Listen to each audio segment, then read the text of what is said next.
Hello, I'm Don Sauret. Welcome to the Happy Hobo Trains channel and to my Portland and Ogdensburg Railroad. Today we are going to do an in-depth layout tour, which is a follow-up to our previous layout tour video, but this time we're going to look at it a little more closely and explain some of the design elements and operating features. Today we will be doing the lower deck, and we will be following this up with another video which will take us to the upper deck and to St. Johnsbury, North Walpole, and Crawford Notch. Thank you for watching, and I hope you enjoy. Please comment, and we'll look forward to seeing you in the next episode. Let's take a look at the tracks around the yard and the station, starting with the track furthest from the camera. I'm going to point out the tracks from back to front. The first track here is the lead track from the engine service facility, where engines get in and out from the roundhouse and fueling and so on. Then there are three tracks that go through the train shed, the main line that bypasses the train shed, and then an arrival and departure track primarily for freight.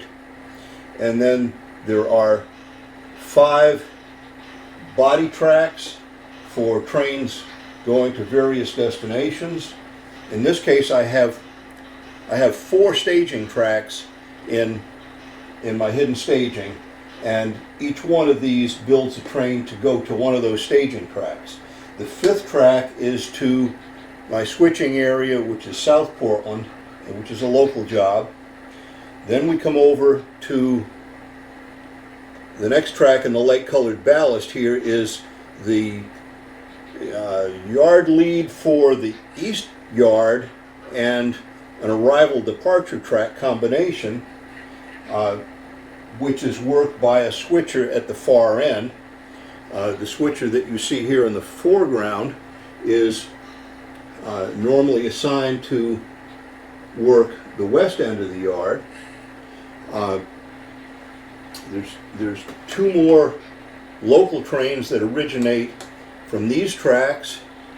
A mountain division train makes up over here, an interchange train for Grand Trunk Interchange, which is on the other side of the layout. We'll see that in a little while. And then 2 tracks over here for empties. And behind the freight yard, on the opposite side of the main line, we have the Rigby roundhouse and turntable.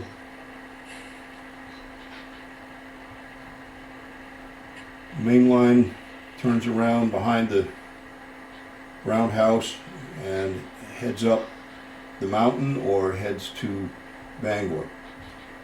And now we're panning to the left here, and we're coming into the switching area of South Portland. Now, not too much resemblance to real life here either, although some of the industries actually exist in South Portland. For example, the Burnham and Morrow plant my dad worked at in the late 50s in the cryogenics department, when they were just starting to do flash freezing for Clarence Birdseye. The little fuel oil distributor there, the name is a play on, I think it's a 1980s vintage TV show.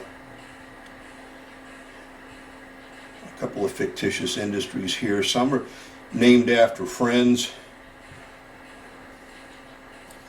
DB Wood Products is named for a good friend who I can blame for getting me into the woodworking business, who was also an avid model railroader.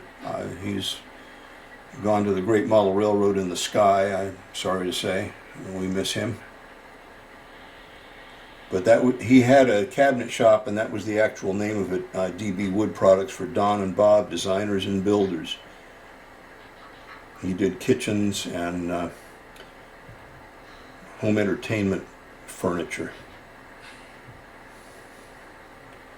Christian Canoe Company, again named for a good friend. My very abbreviated version of National Distributing Company, which is a real industry in South Portland. I'm not even sure they're served by rail. They're probably not. But it gives me a place to take refrigerator cars and insulated cars which carry bottled beverages and things of that nature. The two longest tracks that are nearest us are a yard that serves S.D. Warren Paper Company, which would be in Westbrook, and if I had room it would be off to the left, but this is end of track for me, and that's as close as we're going to get. Before we go away from this side of the layout, I'd like to give you a little bit closer look at the main control panel and how it's laid out, just for reference purposes. You can see how the operator has to deal with the arriving and departing trains.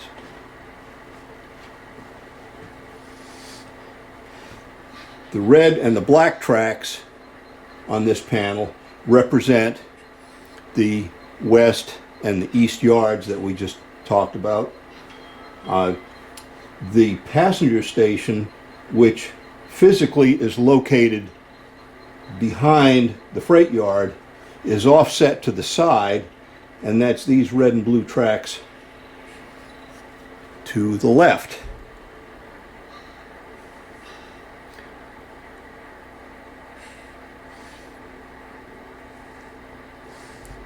And to the left of that is controls for the South Portland switching area. As you can see, there's 7 separate tracks here, 7 separate industries. The blue represents the main line. The Mountain Division switches off over here and winds up going around the layout and coming up the helix. Command station is simply a Digitrax DCS-51 Zephyr, one of the older models, not the oldest one, but it's like the second generation. There's also a DB-150 booster that's located behind the meter. That's from, who is that from? American Design Distributors. And that shows track voltage and total amperage from the DB-150. I use that one booster, runs the whole layout. Never had a problem with capacity. In fact, I don't think I've ever seen the amp meter go over about 2 amps.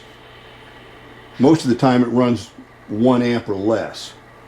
There's wired throttles over here for the local switchers. The throttle on the Zephyr itself is used for the staging trains, which are the staging tracks are shown here in blue. I have a group of relays and photo sensors that allow trains to go in there when it's set to auto stop. The sensors on the end of the track look at the fouling points of the switches, and sensors in the center of the track shows that the track is occupied. So when a train goes in, the logic on the relays says as long as neither of the fouling lights is on, but the occupied light is, the train is somewhere in that staging track and not fouling any switches, and it cuts the power. So this is handy because I have limited access to that area. I have to go out to the garage, get on a step ladder to get up to reach these things that are in enclosed cabinets on the back side of the wall behind the mountain scenery that you've seen behind me. And when it's time to take a train out, I key up the appropriate track, set the switch to through, which applies power, bypasses the automatic stop, dial up the appropriate locomotive number, and bring it out here. All of the trains that terminate or originate in staging are to or from this yard area here, which represents Rigby Yard in Portland. I'll add at this point that though I call it Rigby Yard, it bears little resemblance to the actual Rigby Yard, but serves that purpose schematically and operationally on this layout. And unfortunately, that's something that we're all forced to do to one extent or another. It's nice to take inspiration from the prototype when we can and be as accurate as we can, as much as we can.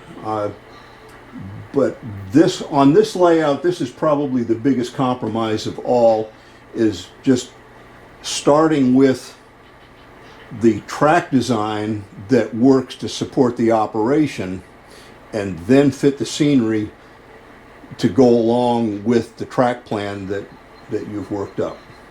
Now, we'll do a video in the future that talks about planning and how you can accommodate some of your desires at that stage. Something else worth mentioning is the shelf underneath the control panel accommodates the train orders that are printed out by my software program, Ship It. And there's just barely enough room there when I overlap the pages to get all the trains that are making up in the yard laid out side by side. And below that, not much else here. There's a couple of power supplies down below. And directly behind me, when I'm facing the control panel, is what I'd like to call the brains of the operation, which is an old PC which I use to run Decoder Pro and also Ship It to create my train orders.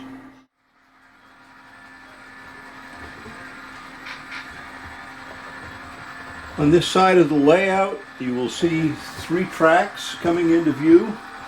The track that the train is moving on now is the main line that goes either to the Mountain Division or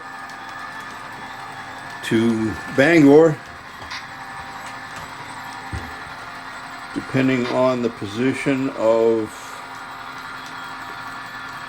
the switch we're just crossing here in front of the farm.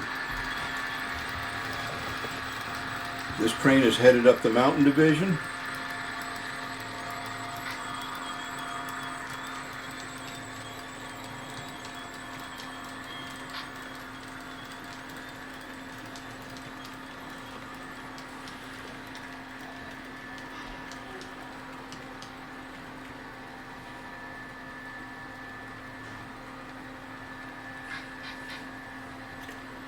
On the backdrop, there's an image that people from New Gloucester, Maine might recognize. That's the Opportunity Farm, home for boys in New Gloucester.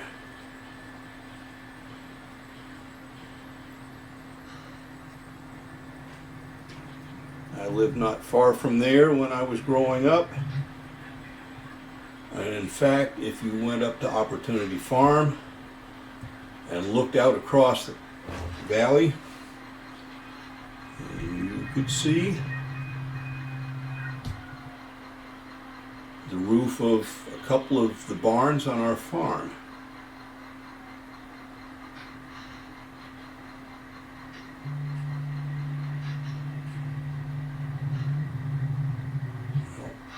Like Tim Sample says, I guess if you're not from there, it's not that interesting.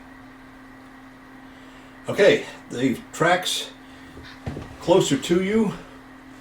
The one next track over from the Mountain Division, that's the track that goes to Bangor.